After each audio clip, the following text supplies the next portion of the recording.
Cita-cita saya satu, brother. Apa, Menjadi Romo? imam yang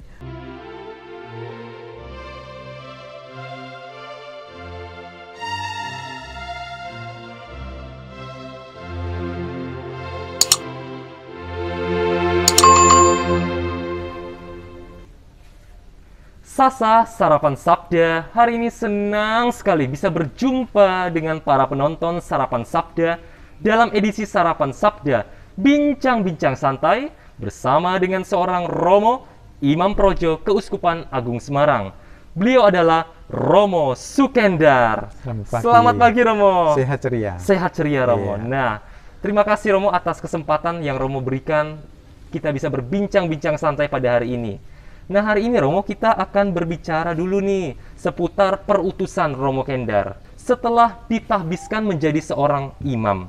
Bagaimana Romo menjalani perutusan itu? Di mana saja sih Romo tempat-tempat perutusan Romo kalau boleh tahu? Monggo Romo. Ya, terima kasih. Ji. Tahun madu saya. Tahun madu. Ya, Iya, tugas ini sudah pertama. boleh buka masker dulu nggak Oh Romo iya. nih?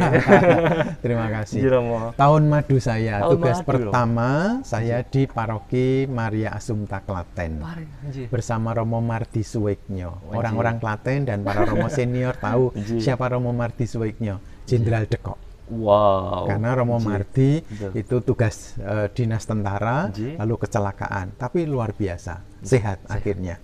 Saya mengalami tugas pertama sebagai imam diosesan Keuskupan Agung Semarang, sebagai pastor pembantu waktu istilahnya, atau vikaris paroki Maria Assumpta Klaten. Ji. 3 tahun saya bertugas di sana. Selanjutnya saya diminta oleh Bapak Uskup Julius, lalu Ji. Kardinal, Ji. menjadi pamong di Seminari Menengah Mertoyudan. Betul. Mulai tahun 95 Ji. sampai tahun 2003. Wah. Kurang lebih 8 tahun Iya. saya menjadi staf formator di Seminari Menengah Mertoyudan. Ji. Sesudah itu saya dipercaya oleh Bapak Uskup Monsinyur Suharya waktu itu. Ji. Romo sampun sauntawis sudah sekian lama di Mertoyudan, Ji. sekarang jadi pastor paroki ya. Wah, akhirnya. Saya akhirnya ke Sragen, Ji. Sragentina. Sragentina. Menjadi pastor paroki di Sragen selama 5 tahun. Sesudah itu Bapak Uskup Suharya masih ngendika mengatakan, Romo bantu kula nggih wonten Semarang. Akhirnya saya diminta untuk melayani sebagai pastor paroki katedral Ji. Semarang dan menjadi Vikep Semarang. Wah, Ji. Itu penugasan saya waktu itu. Dan sempat katanya jadi Vikjen juga Romo, gimana ceritanya? Iya, Ji. Monsinyur Yohanes Pujo Sumarto Ji. meminta saya sesudah Monsinyur Pius sebagai Vikjen waktu itu diangkat menjadi Uskup Ketapang, lalu Monsinyur Yohanes Pujo Sumarto meminta saya menemani beliau sebagai Vikjen Keuskupan Agung Semarang. Sampai tahun berapa Romo, kalau boleh tahu? Sampai tahun Monsinyur Yohanes wafat tahun 2015 Ji. bulan Oktober. Ji. Lalu saya masih menemani beliau. Lalu sesudah beliau wafat, konsultor keuskupan waktu itu boleh memilih administrator diosesan. Ji. Akhirnya saya dipercaya menjadi administrator diosesan sampai terpilih uskup yang baru, Monsinyur Robertus Rubiatmoko. Teman seangkatan sendiri Romo. Iya. Ji. Nah, dari semua tugas perutusan itu yang warna-warni itu Romo, ada sebagai pastor paroki, ada juga sebagai pamong, dan juga akhirnya sebagai administrator dan Vikjen. Apakah dari tugas-tugas itu berlangsung mulus, berjalan enak-enak saja, atau ada juga hambatan atau tantangan yang Romo hadapi? Iya. Setiap tugas ada berkah Ji. dan ada tantangannya. Selalu. Kalau kita omong di paroki itu juga ada rantangannya. Rantangan orang Iya, umat betul. memberi rezeki, memberi makan kepada Romo, tetapi juga ada tantangannya. Tantangan dan rantangan itu selalu seimbang, selalu berjalan bersama-sama. Ji. Nah, kalau boleh tahu Romo, apakah ada perbedaan tantangan itu ketika menjadi Romo paroki dan juga menjadi Romo pamong hingga saat ini juga tugas di seminari? Seperti apa tantangan yang berbeda yang Romo rasakan? Iya, tantangan kalau di paroki itu kan mulai harus melayani yang cilik, kecil, yang baru lahir sampai yang mau meninggal dunia, sepuh meninggal dunia. Kita harus menemani keluarga, menemani umat lewat kelompok lingkungan, komunitas-komunitas atau kelompok kategorial. Juga kalau ada komunitas suster buder harus melayani mereka. sangat lengkap pelayanan di paroki itu. Maka kalau suatu saat saya tidak bisa melayani umat yang datang minta, Romo anak saya sakit, Romo anak saya membutuhkan biaya untuk pendidikan dan kami harus segera mendapatkan uang untuk kepentingan itu. Kadang-kadang sebagai pastor paroki saya merasa, duh, saya tidak bisa melayani bagian ini. Maka lalu saya harus kontak ke tim PSE. Saya harus memberi kemungkinan atau mencarikan jalan, ikut mencarikan jalan. Selain juga tentu memberi support, memberi doa, dan ya kalau ada dari uang saku atau uang sosial yang bisa diberikan, langsung membantu. Itu tantangan dan kadangkala kesulitan yang dialami. Tapi kita juga bersyukur manakala anak-anak muda, komunitas-komunitas punya keaktifan yang luar biasa.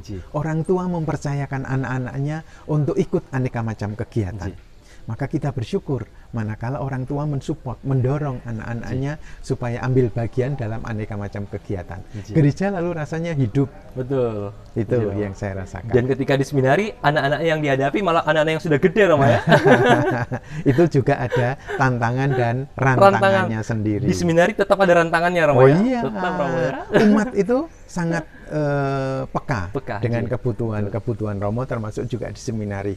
Kalau saya melayani di ujub tertentu atau kepada umat tertentu, mereka bertanya, Romo, frater-fraternya berapa? Lalu saya sebut jumlah 68 frater saya. Stafnya sekitar 15 sampai 18 orang. Wah, banyak juga ya. Oke Romo, kesempatan lain nanti saya kirim sesuatu. Atau saya kirim entah lewat rekening seminari, atau saya mendoakan. Atau saya mengatakan, kirim anakmu untuk masuk seminari. Itu harta yang paling berharga, Romo ya. Doakan tetanggamu, doakan kami semua supaya boleh menghayati imamat dan mendampingi para frater dengan sepenuh hati. Betul. Nah, baik Romo. Dari seorang Romo Kender yang dulu menjadi imam biasa, lalu menjadi Vikjen, dan kembali lagi menjadi seorang imam biasa dalam tanda kutip, adakah kira-kira kegelisahan yang Romo hadapi, ataukah dalam arti tertentu kehilangan status sosial itu, Romo? Sebagai imam itu kan kita punya ketaatan. Betul. Maka apapun yang ditugaskan oleh Bapak Uskup, saya sendika dawuh. Bahkan dulu ketika oleh Monsinyur Suharyo ditawari, Romo bantu kula nggih wonten kevikepan Semarang. Lalu saya masih mengatakan, Monsinyur Haryo kalau bisa saya belajar dulu di kevikepan yang kecil, tidak langsung Semarang. Apa jawaban Monsinyur Suharyo? Seperti apa, Romo? Nah, saya kula dadi uskup mbiyen nggih mboten sinau niku. Waduh, lalu saya mengatakan, oh ya, oke. Saya taat untuk penugasan yang dipercayakan kepada saya. Kalau pimpinan mempercayakan sesuatu, berarti saya harus mengusahakan sebaik-baiknya. Sesudah pelayanan di keuskupan selesai, atau katakanlah itu jabatan, tetapi bagi saya itu lebih pelayanan. Dimanapun saya siap untuk melayani, karena saya bekerja untuk kepentingan keuskupan, untuk kepentingan gereja, bukan ambisi diri, bukan keinginan diri. Cita-cita saya satu, frater. Menjadi imam yang prasojo dan setia. Wah, betul. Prasojo artinya sederhana dan setia. Cukup itu saja sudah. Itu sudah menjadi kekayaan yang luar biasa. Saya menghayatinya dengan sepenuh hati, dimanapun saya ditugaskan, setia, prasojo. Baik Romo Kender, tadi kita sudah mendengarkan nih pemirsa bagaimana sharing dari Romo Kender ketika menjalani perutusan yang ada rantangannya, tetapi tidak lepas juga dari sisi tantangannya itu, Romo. Ya. Nah, dan akhirnya tadi Romo mengatakan bahwa dalam menjalani tugas dari perutusan itu hanya sebagai jabatan tertentu ya, Romo, tapi lebih kepada pelayanan. Ya. Nah, kita mungkin sudah bisa pakai masker karena kita sudah mau pamit nih, Romo. Nah, sahabat Sarapan Sabda, demikianlah sharing bersama dengan Romo Kender tentang tugas perutusan beliau. Semoga ini semua dapat menguatkan kita semua dalam menjalani tugas perutusan kita masing-masing, mewartakan kerajaan Allah di tengah dunia ini. Akhir kata, saya Frater Gabriel Singgi bersama dengan Romo Sukendar pamit undur diri. Sampai jumpa, matur nuwun dan berkah dalam.